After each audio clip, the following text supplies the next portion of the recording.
Então, gente, é só, antes de começar, queria dizer que é um prazer estar aqui, né, nessa oportunidade de dar uma palestra, uma aula ou, sei lá, uma condução sobre um determinado assunto que eu acho que pode interessar muita gente. Até fico um pouco nervoso porque eu sei que já se sentaram nessa cadeira pessoas muito melhores do que eu. Tem, sei lá, só para dar um exemplo, o professor Marcos Boeira, quem eu admiro muito. E também queria dizer que esses assuntos todos me interessam muito há bastante tempo. Eu venho estudando eles, assim, há alguns anos já, né? Mas, de certa forma, eles também sempre me tentar descobrir ou entender melhor como que a música funciona e como que ela se organiza e por que determinadas coisas acontecem ou porque determinados sons têm sentidos diferentes ou têm efeitos diferentes no ser humano. Foi uma coisa que acho que desde sempre me fascinou, de certa forma. E eu acho que é também por esse motivo que eu comecei a estudar a música, primeiramente, assim. Então eu não tenho um estudo formal de música em universidade, como podemos dizer assim, mas eu já comecei com aula de piano, acho que quando eu tinha uns 8 anos de idade, eu acho.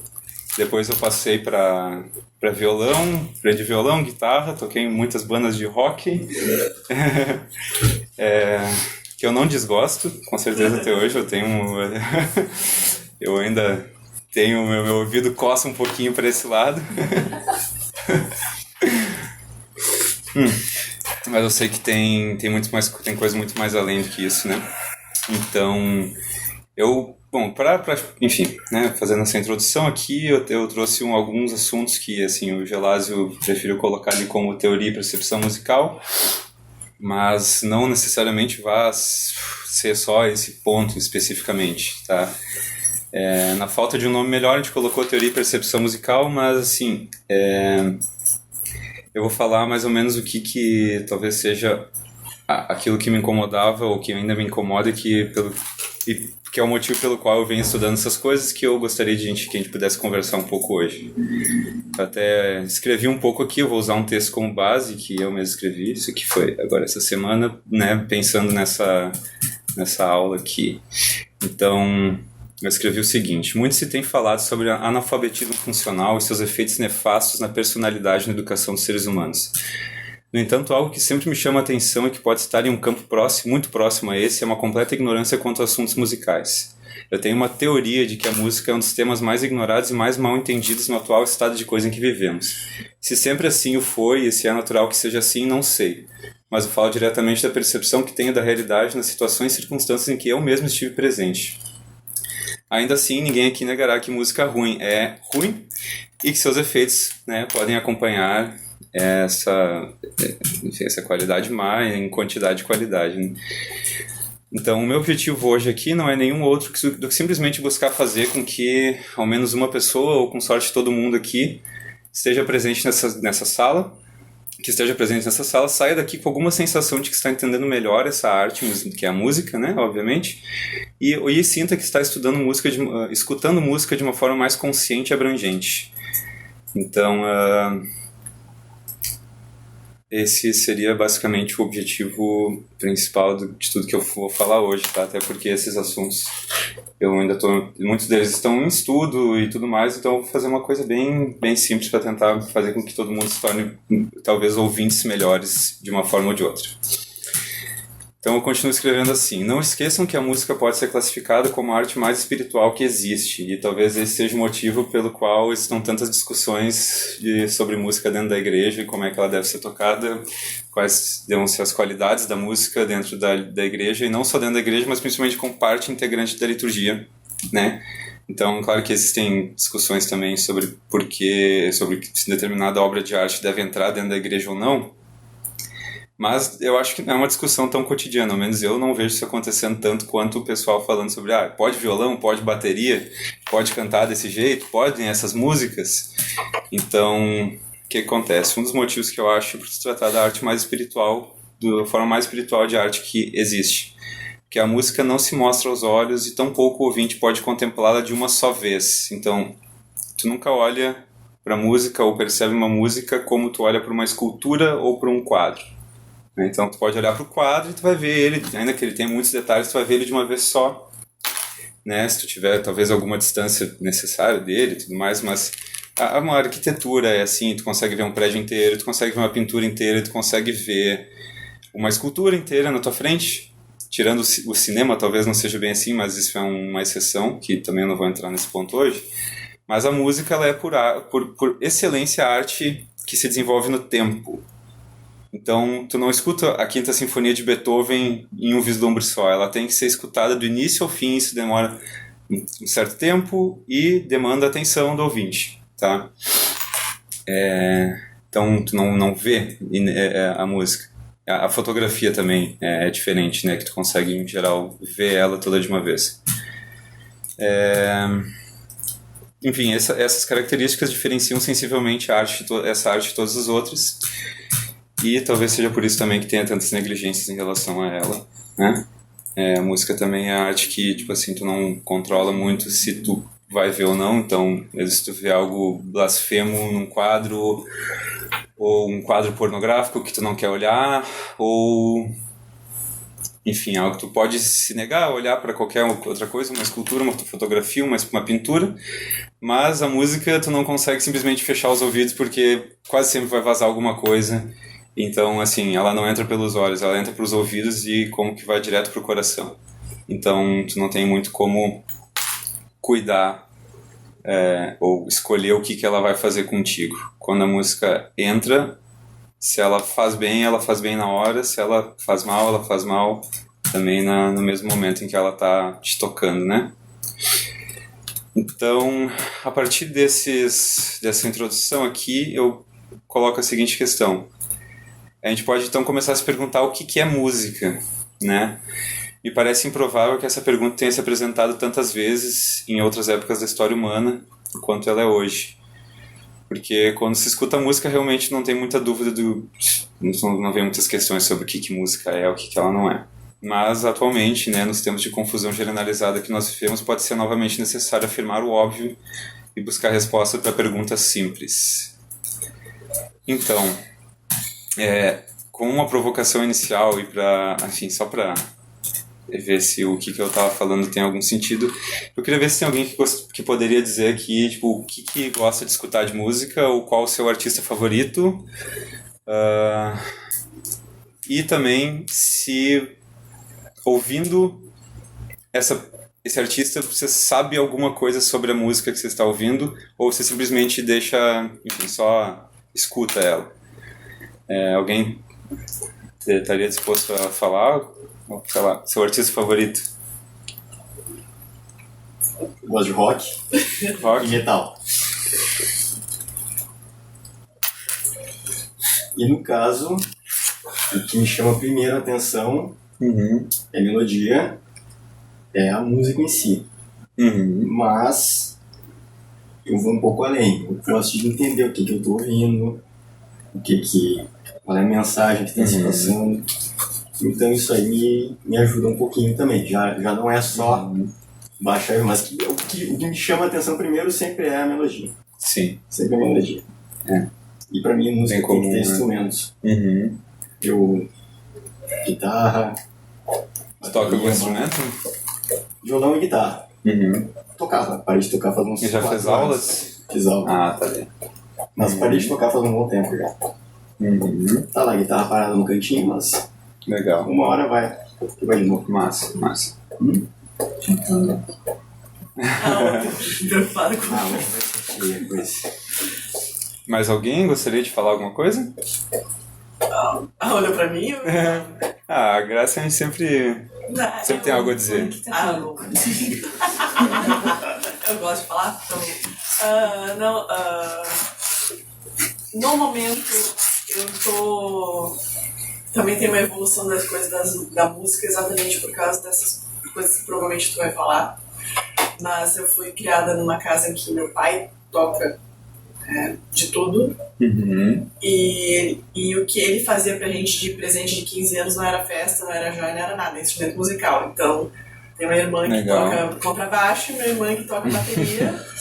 E eu toco piano, depois aprendi a tocar violão. Mas a gente começou com rock também, né? E o pai sempre foi muito crítico com essas coisas, então a gente nunca ouviu nada considerado pelo mainstream, né? Meio ruim, assim. Até sertanejo a gente ouvia, mas ouvia moda de viola, então tu ficava ouvindo aquele dedilhado todo, violão, 12 cordas, aquelas coisas. Então é uma aproximação diferente. E o pai, como gostava muito de rock progressivo, tinha um pé na música clássica. Assim. Então também tinha toda essa... Então nunca foi uma coisa de música simplesmente para ligar o rádio e ouvir. Sim. Eu acho que pelo jeito aqui tá... Todo mundo é um pouco mais culto do que a média. Tô brincando, né? Mas é porque eu digo isso porque... Em geral, assim, que nem eu tava, né, falando aqui, falando baseado na minha experiência, assim, todas as pessoas que eu, em geral, acho que 9 a cada 10 pessoas que eu pergunto sobre o que elas, se elas estão entendendo alguma coisa daquela linguagem musical, elas não sabem absolutamente nada, realmente nada, assim, né? Não sabem distinguir, assim, uma melodia de uma harmonia, não sabem que estilo que é aquele, não sabem nem que época que aquela música foi feita, onde ela está inserida. Bom, isso vai entrar em vários outros problemas, assim, o que a gente poderia falar, questões, né, problemas do ser humano hoje, assim, que às vezes não sabe nem em que tempo ele está vivendo, onde ele está direito, né, mas isso com certeza se reflete nesse conhecimento das artes, né. Mas foi interessante ouvir os relatos aqui. Mas talvez isso seja uma coisa também de uma época em si, porque até um tempo atrás existia muito essa história de tocar alguma coisa, fazer aula de algum instrumento musical. Tanto que tu vê que as escolas de música, de instrumento, sumiram, né? Quase tu não vê mais, isso tinha muito mais. Então, eu vejo isso mais pelos meus sobrinhos, assim. Que como lá em casa tudo é muito musical, eles ainda ouvem bastante, tem uma seleção. Mas, tipo, tocar o instrumento e saber o que está acontecendo é uma coisa que é meio chato, entendeu? E até meu sobrinho queria tocar piano e começou, mas como ele não tem paciência, então ele não conseguia tocar aquelas músicas maravilhosas que ele ouvia, ele não deixou, porque não quis. Ele não tem que ter esforço, né? Então acho que isso também é um problema dessa parte geracional, porque tocar instrumento ou entender música, exatamente porque ela se situa no tempo, requer alguma paciência. E dedicação, se não se dedicar. Paciência, dedicação com certeza. E é uma técnica mas, assim, como qualquer outra, começa, né? Começa na paciência.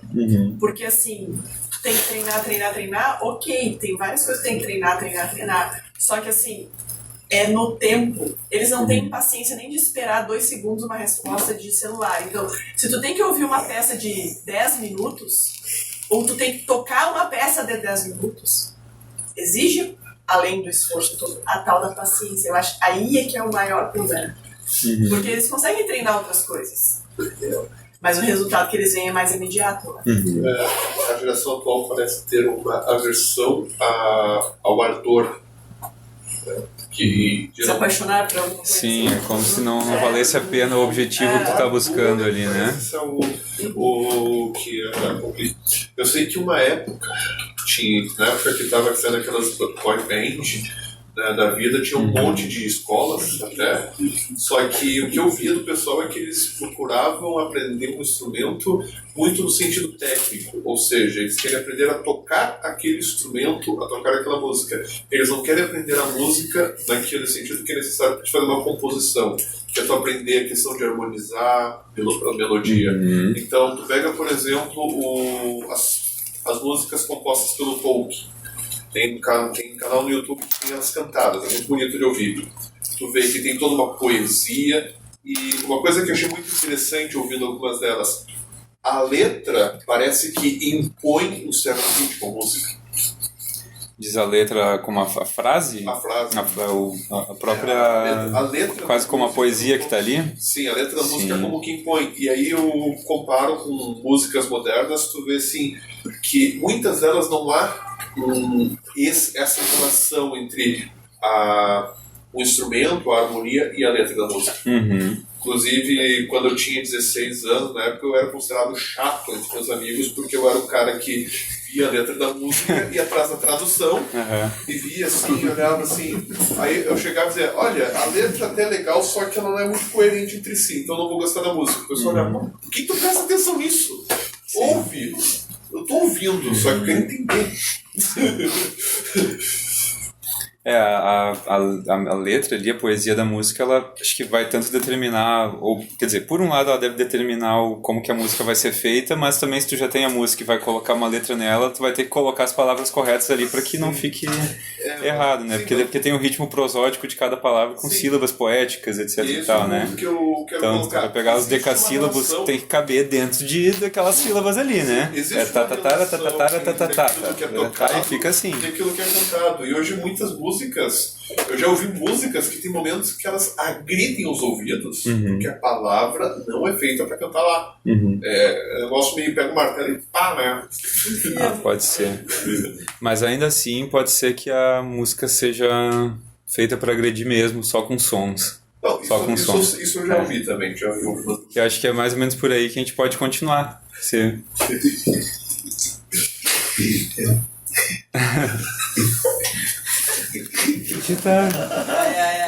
Tá, é por causa da câmera.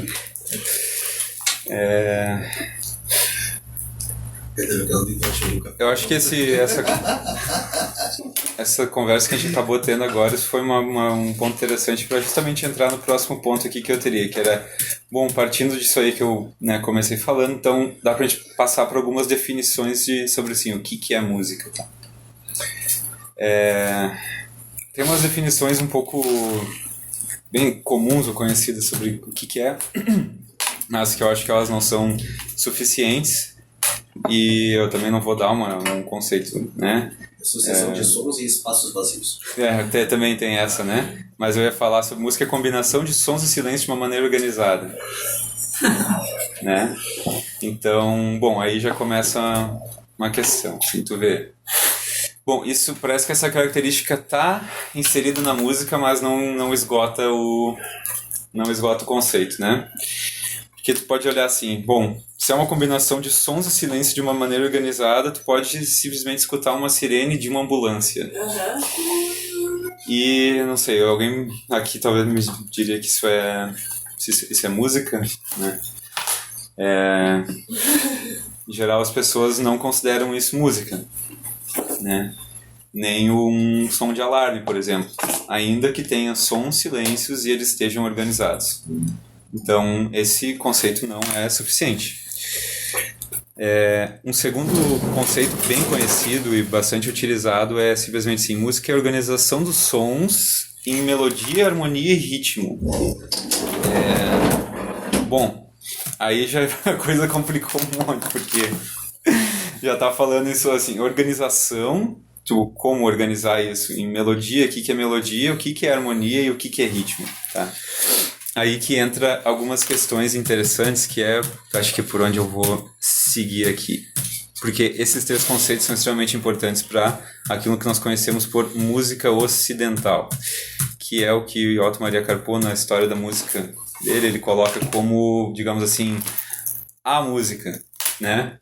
A música que nós temos é a música que vive hoje, e ele não conta muito a história de músicas que ao passar do tempo, ou estilos musicais ou épocas em que se compuseram determinadas músicas e que morreram, que desapareceram.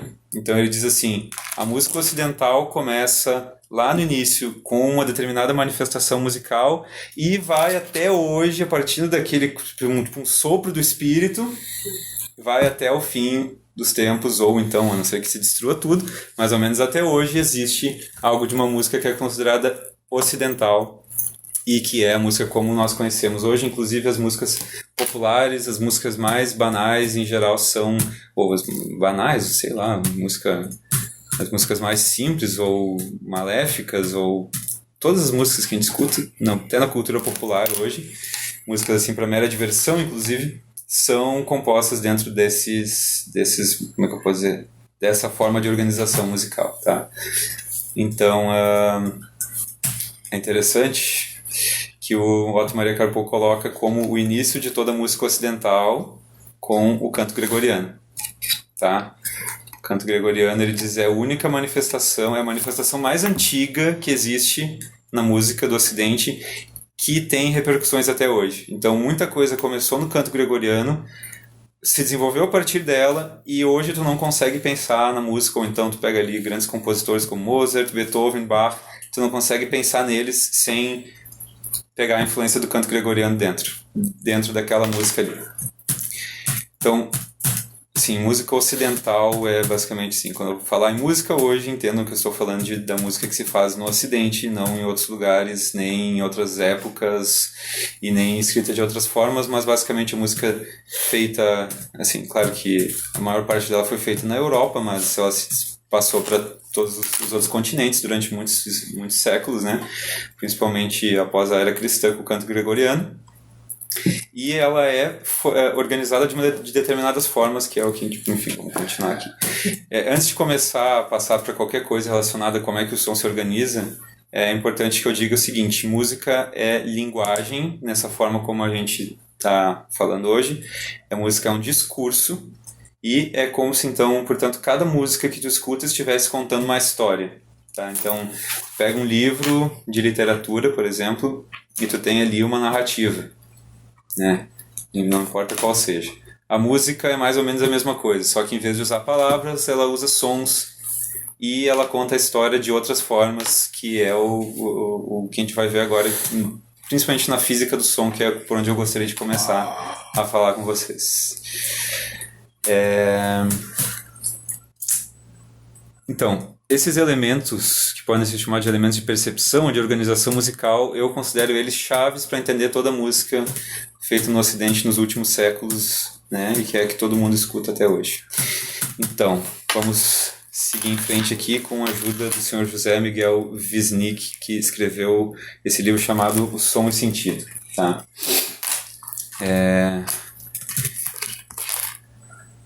Que ele coloca aqui como o que é o mais elementar em física ou sinais sonoros de sons. Aqui eu vou colocar para vocês aqui mais ou menos o que é considerado por uma onda sonora, que é a forma mais elementar de tudo que a gente... Pois, escreve uma sinfonia, o que ela tem? Isso de trazer ela para o nível mais básico, mais elementar, ela vai ser isso aqui.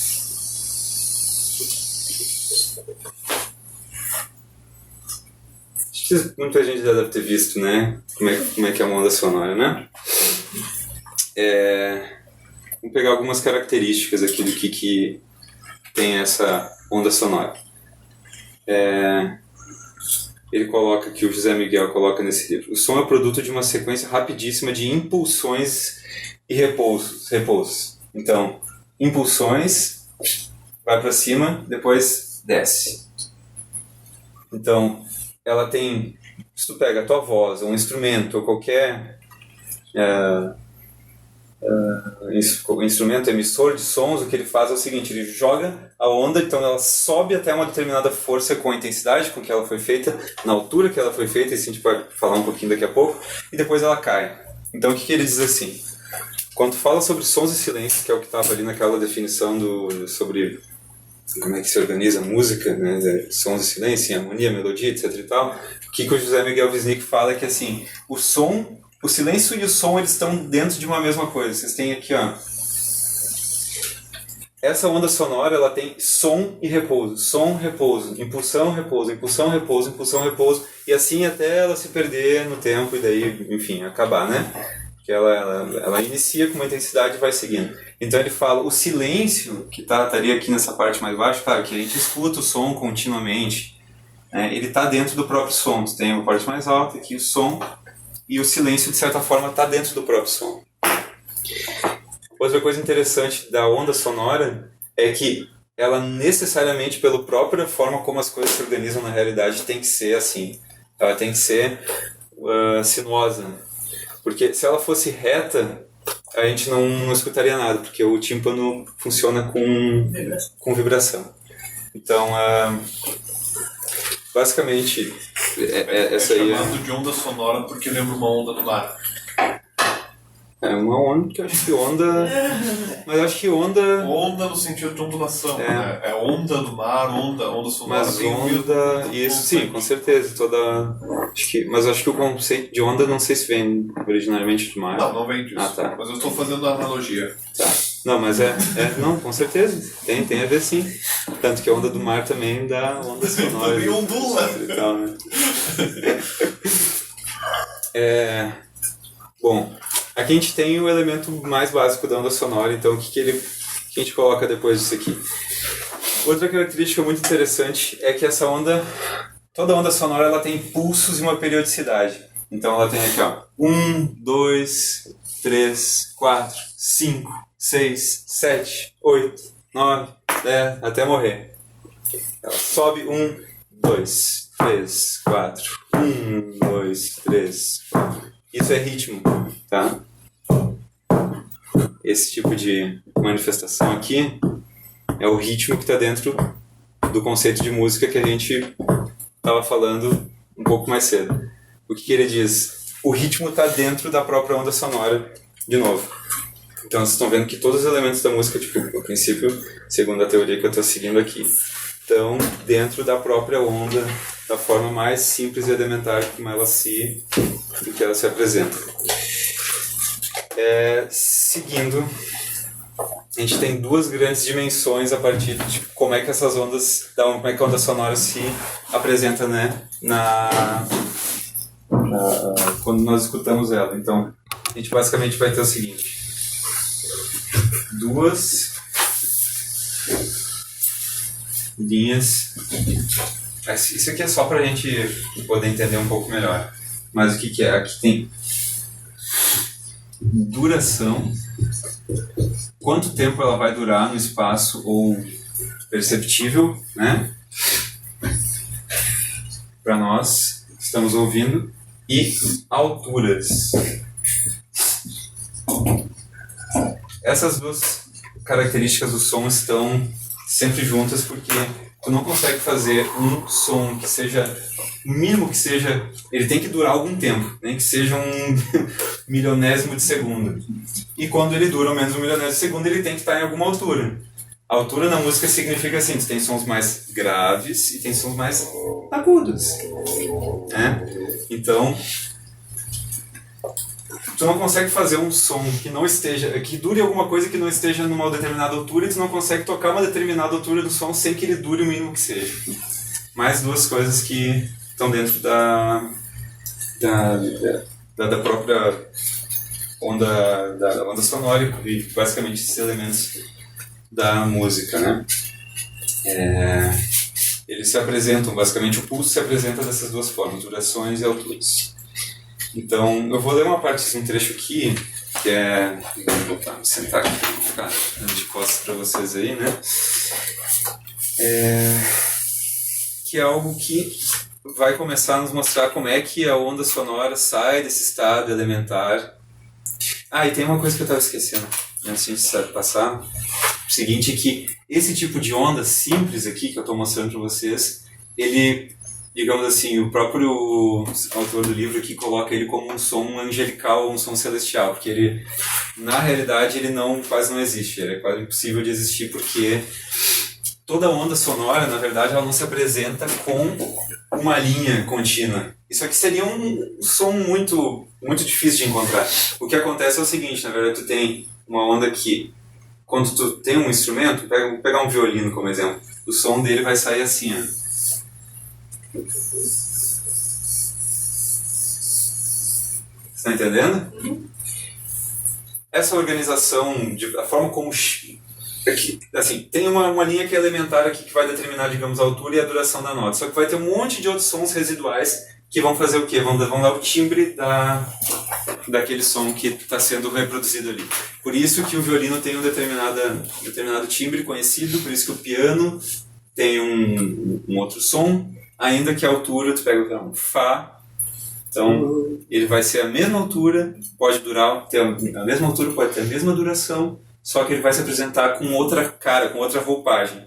E é por isso que cada instrumento, ou cada pessoa, de acordo com as cordas vocais que ela tem, os barulhos, os instrumentos, todos eles são diferentes um do outro. Tá? Então, voltando agora aqui a passagem que eu ia continuar lendo deste livro é que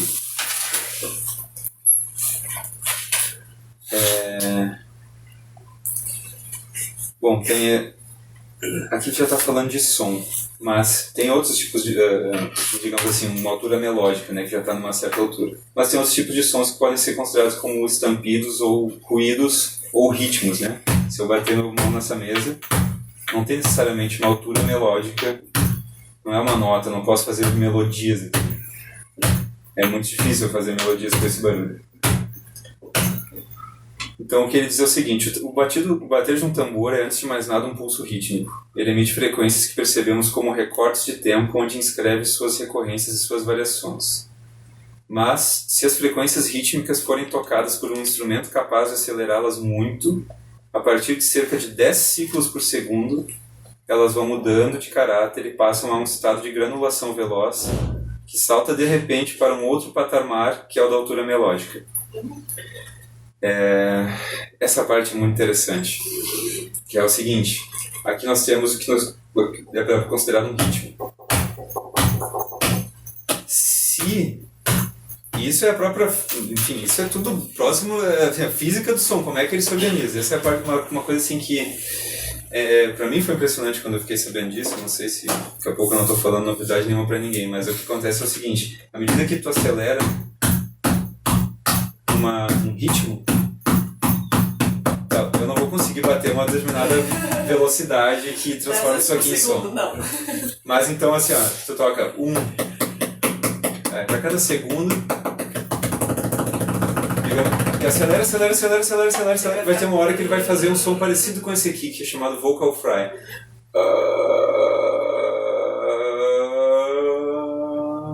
Vocês conseguiram entender? Uhum. Qualquer som de ritmo ou estampido ou batida que tu pegar e aumentar a partir de 10 a 13 ciclos por segundo, que daí já pode ser considerado como medida de frequência, que é o Hertz, né? Tu passa a ter um som que começa de início, parece meio batida, meio som, e de repente ele simplesmente se transforma em melodia. Até tem um vídeo, eu tentei encontrar para mostrar para vocês, que mostra exatamente o crescimento da velocidade até que chegue no ponto em que se torna uma altura melódica, mas eu não consegui encontrar aqui. Talvez se eu encontrar, eu peço pro Lucas mandar num grupo. Quem tiver aqui vai entender por que esse vídeo. E que, digamos, ali que está o patamar entre assim, o que é um mero barulho e o que é a altura melódica, e daí já o som conhecido que a gente está tratando aqui, que tem todas essas características que eu estava falando. E que daí sim pode ser transformado em melodia, harmonia, né, em cima de um ritmo.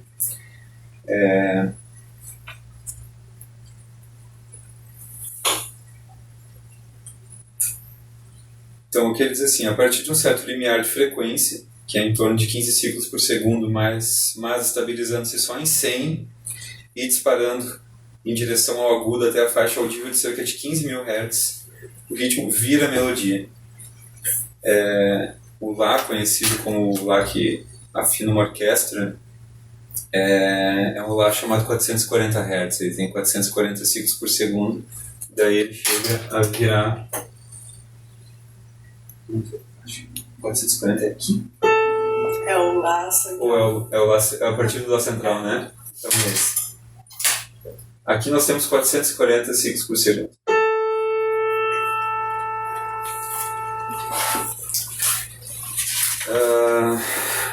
Bom, timbre.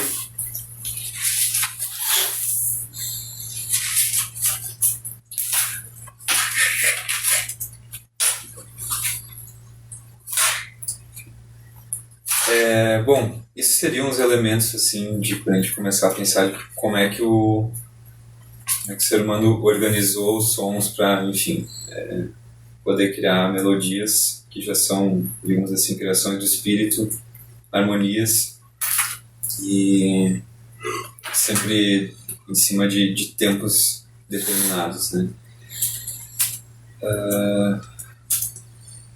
o que a gente pode falar a partir disso aqui é que é o seguinte: toda música do Ocidente, ela tá organizada de certa forma a partir, pega esses sons e tudo mais, e tu vai ter, como é que faz para criar músicas?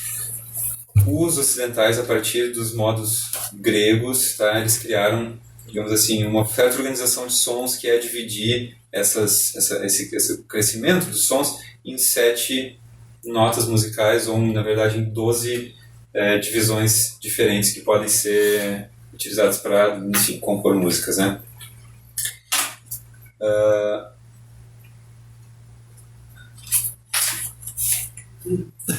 Sim. Então, o que eu quero chegar com isso é que é o seguinte: toda música ocidental é baseada em repousos e tensões, tá? Até depois eu trouxe o piano para tocar uma peça para que vocês possam ver mais ou menos o que eu estou falando aqui, mas quase todas as músicas que a gente escuta, a melodia e a harmonia delas estão compostas da seguinte forma. Como é que a música, a gente estava falando antes, no discurso, como é que ela se desenvolve? Ela cria uma tensão e depois resolve, e daí cria uma tensão e depois resolve, e daí cria uma tensão e muitas vezes chega uma coisa que pode tirar até o nosso fôlego e depois ela resolve, tá? Por que isso acontece? Bom, aqui tem umas coisas que, assim, se eu for entrar nesses assuntos especificamente, a gente pode ter, assim, diversas aulas, e eu sei que muitas vezes esses pontos só alguns aficionados vão estar interessados, mas é porque, assim... Pode falar. É o seguinte: existe algo chamado série harmônica, que dentro de, digamos assim, claro que tudo do universo criado, assim, foi criado para buscar a Deus no fim das contas. Tu dá uma determinada nota e junto com ela existem outros sons residuais que são tocados, e eles são ascendentes, são uma escala ascendente. Eu não vou passar um por um aqui, mas digamos assim, se eu tocar um Dó, a primeira nota que vai ser tocada logo depois dele é a oitava e depois a quinta. Tá? Essa aqui seria, a princípio, o intervalo musical mais consonante que existe. E daí a série harmônica vai subindo, ela vai subindo até o ponto que depois fica imperceptível, mas com o estudo de física do som e tudo mais, se descobriu que ela tem para cada nota, independente de qual nota tocar, ela vai ter um crescimento ascendente igual, passando pelos mesmos intervalos. O que no Dó é Sol, que é a quinta, no Ré é Lá, no Mi é Si, no Fá é Dó, e assim vai indo. O que ela cria? Essa quinta seria o intervalo, ou duas notas sendo concomitantemente tocadas, entre todas as outras é o mais consonante. A partir dele é a terça. E a partir um por um dos outros, vocês vão ter, cada nota que tu tocar em conjunto, tu vai ter tu vai criar consonância ou dissonância. E dentro dessa dissonância vão existir tensões. Tudo isso baseado assim, não foi só o ser humano que inventou isso, mas a própria realidade do som nos dá isso, ele é assim mesmo. Então olha só a diferença entre tocar isso e tocar isso. Pode tocar um acorde. E se tu colocar a sétima nota a partir dele, vai ser uma nota dissonante. Talvez até soe bonito, mas é dissonante. Tá? Então, baseado na série harmônica, que é como o próprio som se desenvolve naturalmente, começou a se formar o que se conhece hoje por sistema tonal da música. Tá? O sistema tonal da música é todo baseado em repousos e tensões. Repousos e tensões continuados, e às vezes por uma sinfonia inteira. Daí tem um movimento que é um pouco mais rápido, outro que é mais lento, mas ele sempre se desenvolve assim. E assim, tem autores que até dizem que ele de certa forma foi, como é que eu posso dizer, esgotado foi feito tudo que poderia ser feito, depois ali, passou Beethoven, beleza, ninguém mais vai criar nada muito novo nisso aqui, então a gente tem que criar outras coisas. Então, claro que depois tiveram outras formas de tentar destruir isso, ou criar... Só colocar aqui. Não perdi a bateria. Tentar destruir isso ou criar outras formas de fazer, mas assim,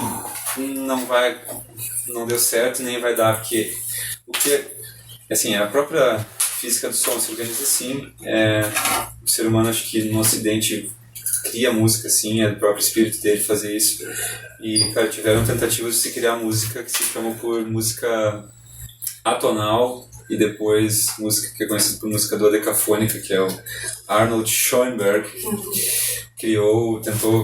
fez uma tentativa de fazer uma organização de sons em que ele não organizava eles em escalas, né, que estão baseadas em repousos, em passagens e tensões, mas ele criava, assim, eu não sei explicar exatamente o dodecafonismo, nem é muito o ponto central da nota da nossa aula de hoje, mas o fato é que o sistema tonal é a forma como se compõe música no Ocidente há muito tempo, partindo do canto gregoriano, que não era um sistema tonal, que o canto gregoriano é escrito por composto e cantado em modos, e se desenvolveu modal, exatamente, e se desenvolveu o sistema tonal com o tempo, e basicamente, e aí que eu vou querer entrar no ponto, já indo aqui talvez um pouco mais para o fim, né, dessa exposição, é que, bom,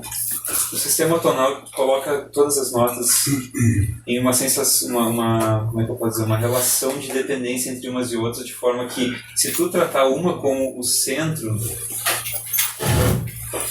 todas as outras vão estar em volta dela,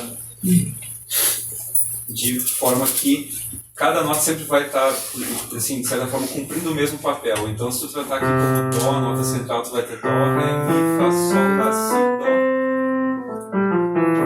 Tanto para ascendente quanto descendente. Então, só é isso. Eu não sei vocês, mas quando eu escuto isso, digamos assim, vamos fazer de conta isso aqui é uma sinfonia, uma sonata, tá?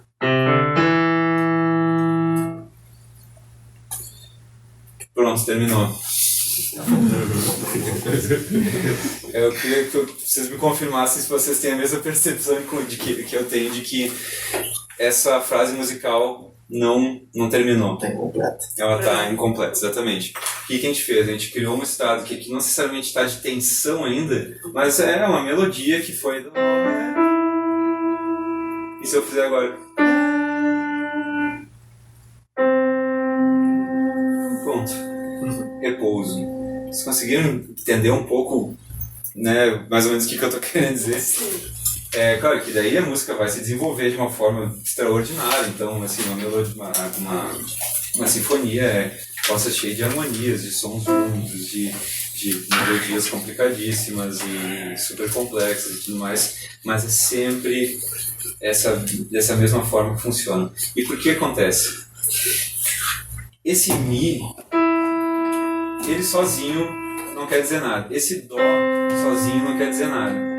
Mas se tu criar o que foi chamado no Ocidente de escalas, que é a forma como tu organiza esses sons dentro de uma relação de interdependência e também, de certa forma, de hierarquia, sendo que a nota central daquela escala vai estar... Não sei se eu estou me fazendo entender. Sim. Né?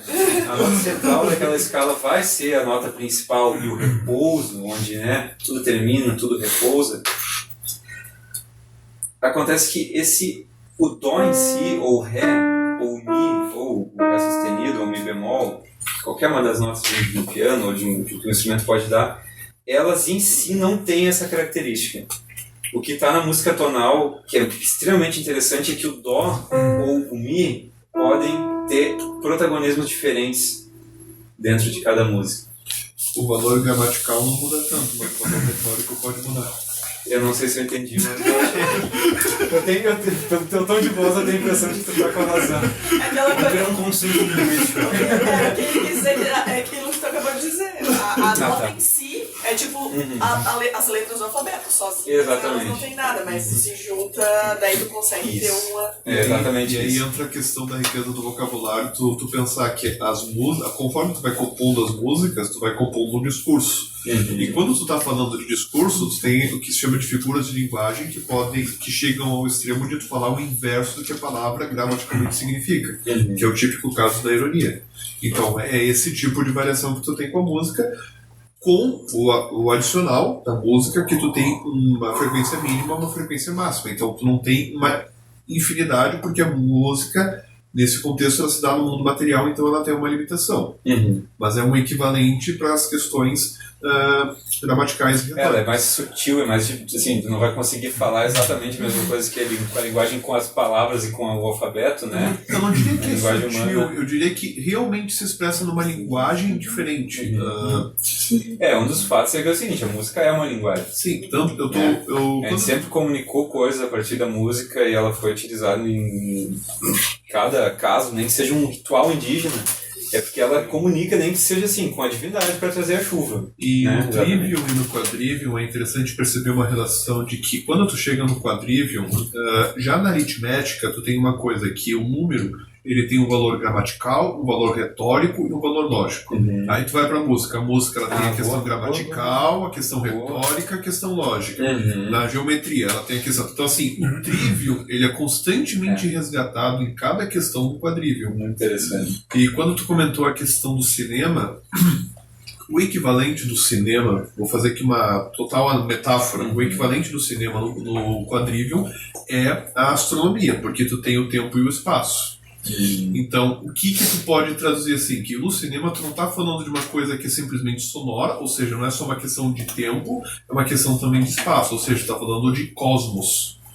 Enquanto a música tu tá falando mais. Então, é uma forma de se pensar as artes também. Que o pessoal faz aquela oitava arte, exatamente. Os graus na música tem também relação com as esferas planetárias, de certa forma. Porque existe cada um significa. E não são as notas. Não é o dó, né? Ou, digamos, a quinta, a princípio, se não me engano, tem relação. Eu não sei isso muito bem, mas se não me engano, tem relação com Marte, que é o planeta da guerra, né? O diabo usa música. Porque, olha só, tem um cara que toca rock and roll, né? E a gente usa tanto acorde com quinta no rock and roll. O diabo na música. Os power chords, né? Power chords direto. É aquela coisa. A quinta vai pra frente, ela traz, ela sempre... É assim. E aí existe uma questão é a quinta, e não é a quinta sol, é a quinta qualquer uma. De batalha mesmo. É música de batalha. E quando tu vai ver, eu tô puxando o quadrinho, mas as músicas, né, elas vão ter essa relação de que algumas músicas elas são próprias para determinados ambientes. Então, às vezes o pessoal diz, então a música é ruim, não sei o quê. Geralmente a música boa fica ruim se ela é usada para o fim errado. Uma música de batalha não fica bem num velório, por exemplo. Com certeza, é a mesma coisa assim, uma catedral nunca é nunca é um bom quarto para se dormir, digamos assim, né? Sim. Porque ela foi feita para outra coisa. Sim, e quando a gente perguntou antes da questão da música, uma coisa que eu percebo que é comum hoje em dia acontecer é que as pessoas pegam músicas que não foram feitas para determinadas finalidades e querem usar naquela finalidade. E o melhor exemplo, mais comum, é a questão da liturgia, que são músicas não litúrgicas que querem jogar na missa. Muito bonitinha. É um assunto que dói, mas que...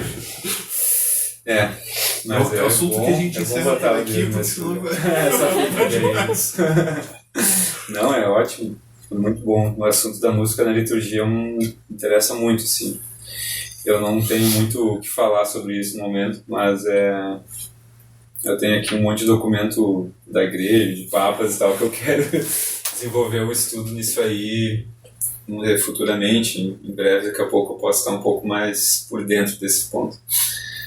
Mas esse assunto é super importante. Né? Uma coisa que eu acho interessante, eu só conversei com um cara que sabia fazer isso, tá? Então eu não sei como é que se faz. Ele comentou que existe uma forma de tu fazer no violão algo similar ao que se faz no teclado.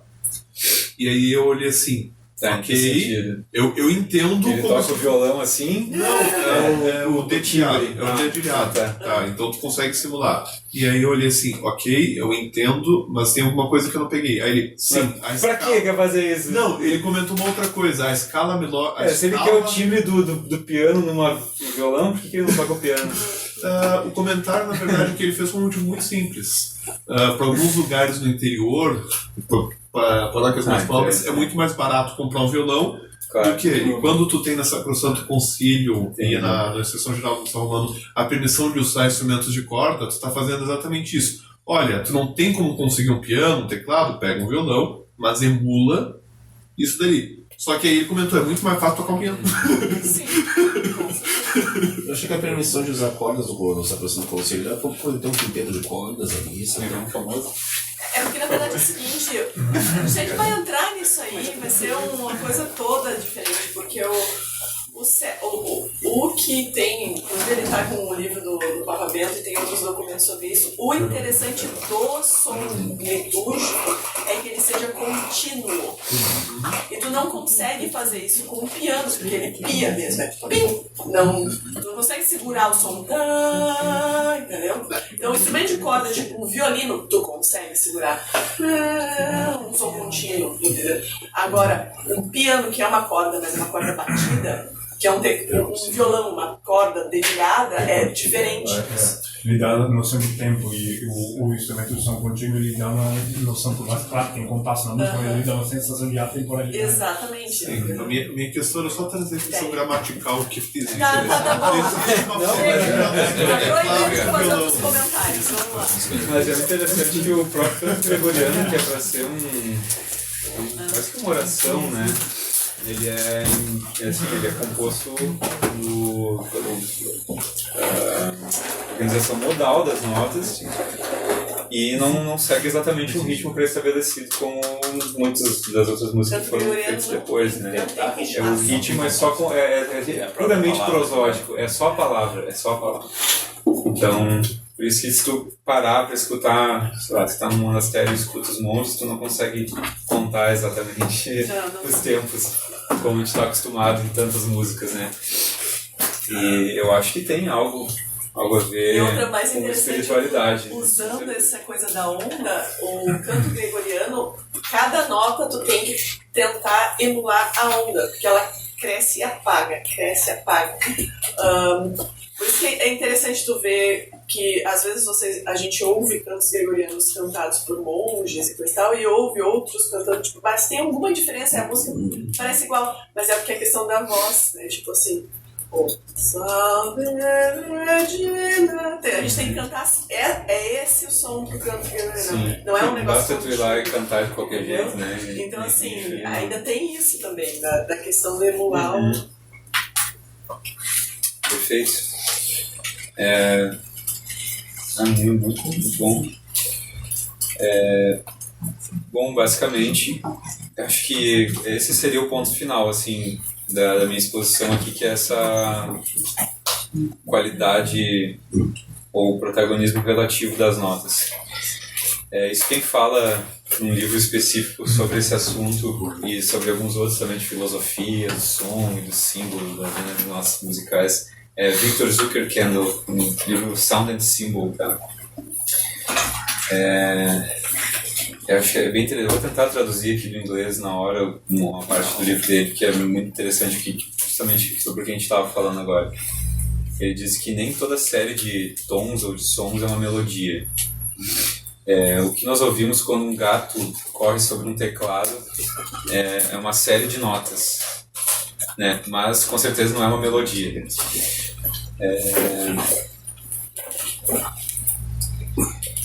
Não, porque às vezes tá. Ele diz assim, o gato correndo em cima do teclado não é uma melodia, não só porque ela não é bonita ou não é agradável aos ouvidos ou tem um valor, né, ou tem um valor artístico, mas simplesmente porque não tem sentido. Aí está a questão. um gato que corre aqui por cima, sei lá, vai que por acaso ele toca nas notas exatas de uma escala. Vai que dá certo. Vai que ele faz um acorde ali de Lá menor com sétima. Não, por que isso não tem valor? É uma canção dadaísta. Não é. Pode ser. Não é porque não é bonito ou porque não sei, é questão de valor artístico, não, é porque não faz sentido. Então ele diz aqui, melodia é uma série de notas que fazem sentido, that makes sense. É uma questão de ordem, e a ordem depende de uma questão de intenção. Vontade do ser humano também, porque a gente não considera o vento, nem o som do mar, ainda que sejam barulhos agradáveis, a gente não considera a música. Quer dizer, a música necessariamente é uma criação do espírito, por isso que é arte, né? Então, olha só o que ele fala. Vamos ver se eu encontro a parte aqui. Exatamente.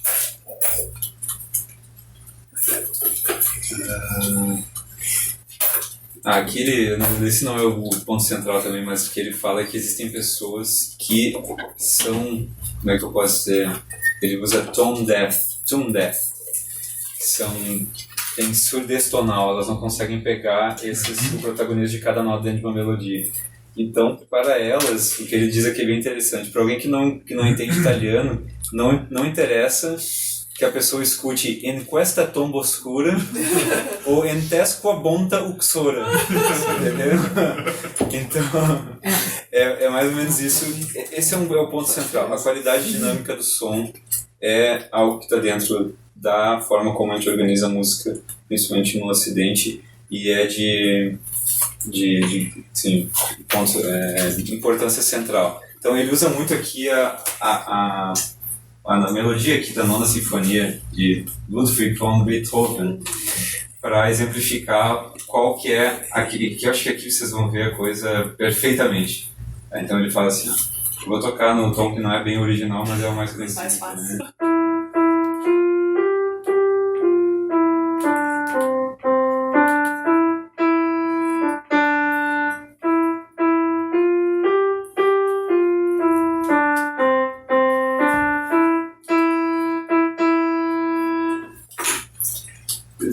Conseguiram entender, tipo, qual que é o final dela esperado era outro. Esse Mi não fez o protagonismo de repouso nessa música. Se tu partir dele, digamos assim, eu tava tocando aqui em Dó maior, é isso.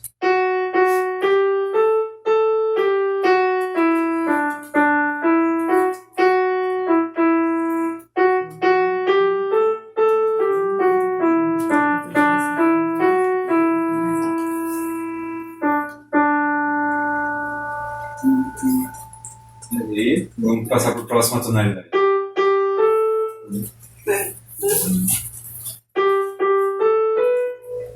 Eu tô errando?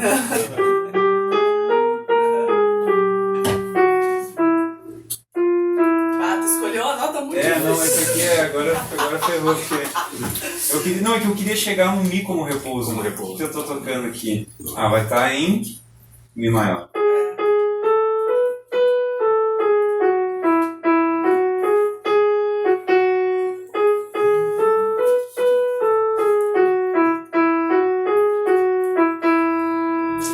O que antes estava causando esse mesmo Mi, isso aqui é uma nota Mi, que estava causando antes uma sensação de falta de finalização ou uma falta de sentido geral de que não chegou no ponto, não deu repouso, não causou aquela sensação que era esperada na música, naquele primeira tonalidade, agora ela funcionou como uma nota que está no repouso. Então, eu acho que, enfim, para chegar agora no final, basicamente, do que eu queria, eu falei lá no início que, perdoem se eu... É a primeira vez que eu estou fazendo essa exposição para algumas pessoas, então pode ser que a coisa não tenha ficado da forma mais organizada possível, mas eu espero realmente que alguém, todo mundo aqui tenha saído ao menos com algum tipo de percepção um pouco melhor. Se vocês pensarem nessa coisa de repousos e tensões na música e da dinâmica e do protagonismo relativo dos sons, vocês vão entender muito melhor a música que vocês estão ouvindo e talvez vão até fazer escolhas melhores de escuta baseadas nesses elementos e tudo mais. E essa exposição que eu queria colocar, trazendo a importância e um pouco desses conceitos aí para à tona, né, para que talvez fiquem um pouquinho mais claros. Então, assim eu termino a minha exposição e eu trouxe o piano também, se vocês me permitirem, eu poderia tocar uma peça para... Não permite também. Até, eu vou até ficar ali gravando.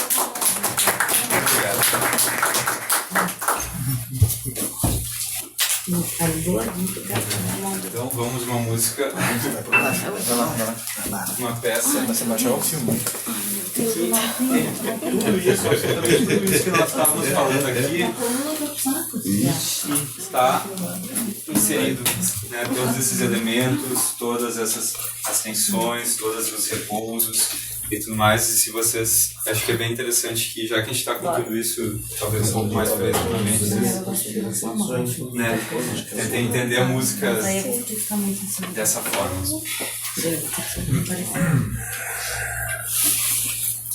Eu vou tocar aqui o terceiro movimento na sonata número 11 de Mozart, é bem conhecido, tá? Se chama Ala Turca.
Perdoem tava ficando muito gelado.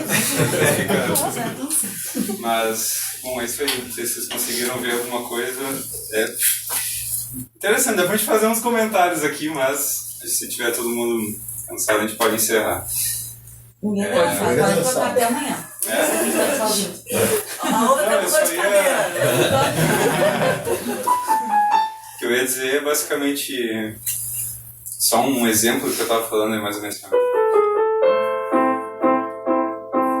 Aqui tem muita consonância, né? Você tem um Dó e daí tu toca um acorde de Lá menor. E o Dó é justamente a terça, então você tem. A terça é sempre muita consonância. Só que daí ele vai subindo. Aqui cai na quinta. Sempre.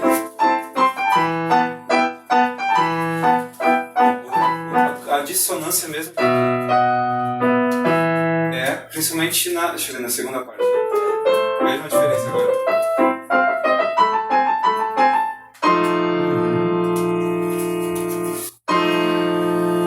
Precisa de algo. Mas daí, agora vai de... né?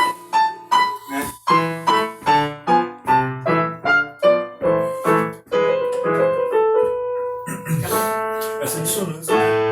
Cai no chão de novo, que é o Lá, né? Essa dissonância parece que até foge um pouco do período histórico do Mozart. Parece que ele antecipa alguma coisa que veio depois. Para a época não era usual. Não, acho que na época, se não me engano, era... acho que estava em plena criação. Criação, exato. Tava assim, ele estava no auge, digamos, né? Mozart já é clássico. Clássico.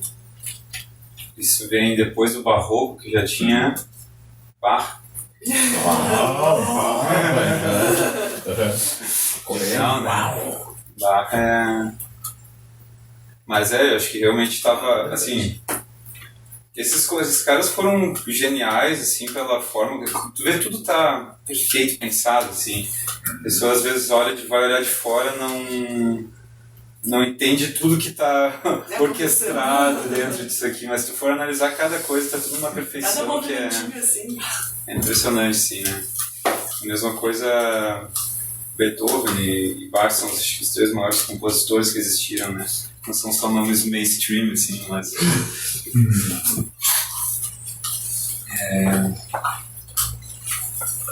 Bom, eu posso tocar mais alguma coisa, assim. Vou deixar de falar um pouco. Tá, vamos lá, então. De forma em Bach, dá pra tocar aqui uma... bom, já sou, né? As coisas no piano não são extremamente... Vamos ver. Vamos ver o que sai. Vamos se ligar.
Toca isso em cravo.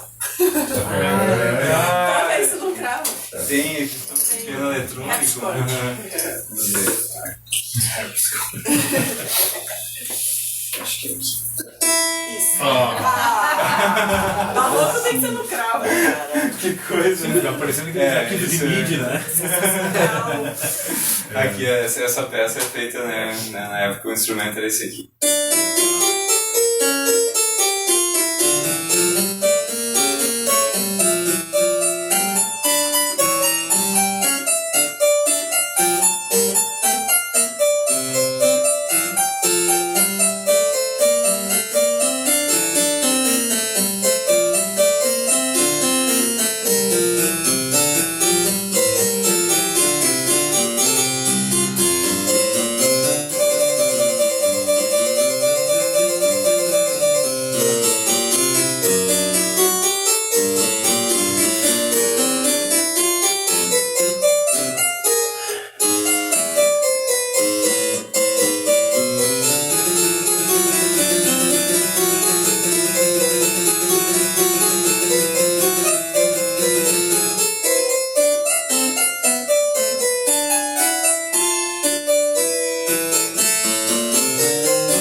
Perdi agora.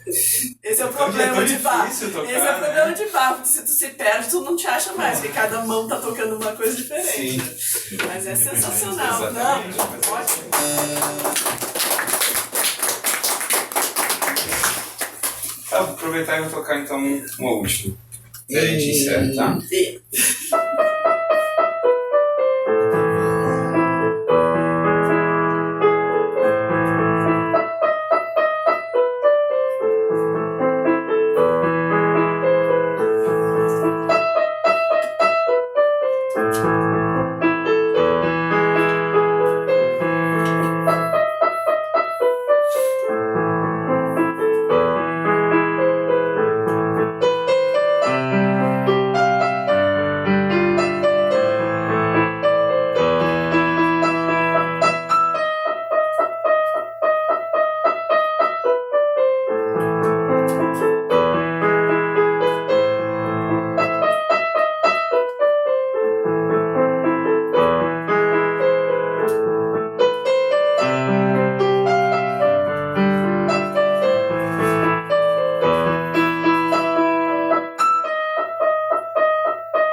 Ei.